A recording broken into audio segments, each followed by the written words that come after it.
Do you feel, you said something very interesting to me, that no one person will fulfill everything for you. So what's the answer to that? That we then have multiple people that collectively fulfill everything? Or is it a, hey, you know what? No one person can do it. Mm-hmm. So you just have to be okay with good enough and collectively fulfilling, 1 through 7, maybe not 1 through 10. Because I find, and this is going to be interesting when these people listen to this also, but I was in a relationship. I was in a very interesting relationship at the end. I guess that was 2017. It was 2017, fall of 2017. And I was in a spot where, I wasn't monogamously committed to one person. Mm-hmm. I was in a spot where I was dating, not frivolously. I was dating with intention. I was spending quality time. I was phone away, hanging out with that individual. But there was more than one individual, right? Mm-hmm. And it was a very small amount of people. It was actually 2 people. But it was a time when I really started to question what a long-term relationship looked like. Yeah. Okay, and for anyone that's close to me, they know what happened a mere 2 months after this, and we'll go into that on another podcast. But it had me start to question the narrative that I was pushed when I was younger. That hey, you need to you need to find a wife, you need to court said individual, you need to get down on one knee and propose sooner than later because she's not going to be able to have kids after 30-something. Tick, tick, tock. Yeah, so there's a body clock on it. There's a, hey, your parents have to like them. But hey, you also need to have a career and you need to be making money because if you're not the man and you can't support her, you shouldn't be with her in the first place. Very interesting to see that that's the way that I grew up. Terrible linguistics there. That's the way that I grew up, but I started to question if that was the right way. And I don't know that I sit before you here today and I have an answer.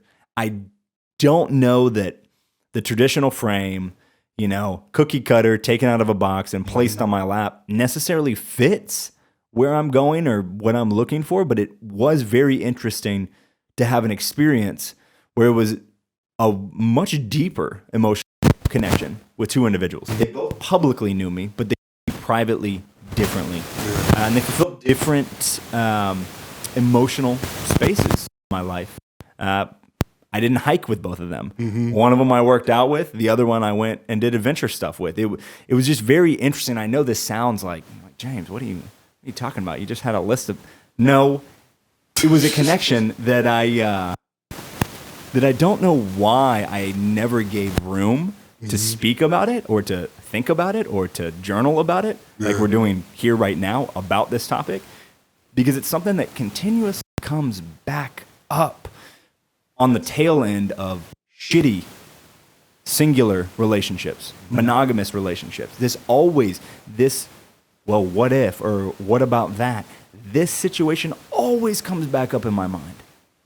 Is that the way that we should be? If nobody does fulfill everything in your life, is it the job of you to find somebody else that helps fulfill that?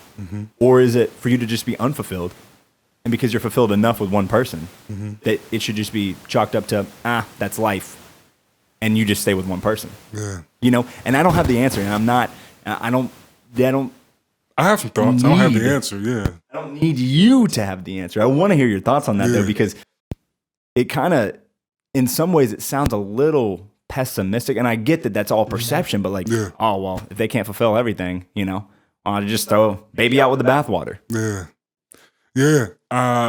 To your point, right? So you mentioned the thing about not any one person, you being more fulfilled effectively when you had a non-monogamous relationship, when you were basically dating multiple people. Let's just call it that, right? For sure, that's what it was. You were dating multiple people, which is often what dating is. Dating can be a series of dates or a series of encounters, time spent with one person. It could be a series with several people, right? But that's effectively dating to me. And then you made the point about monogamy. You made the point about it coming back up after bad relationships. So I think these all speak to different things. And to condense it down, you basically, as I mentioned before, understanding what somebody's looking for.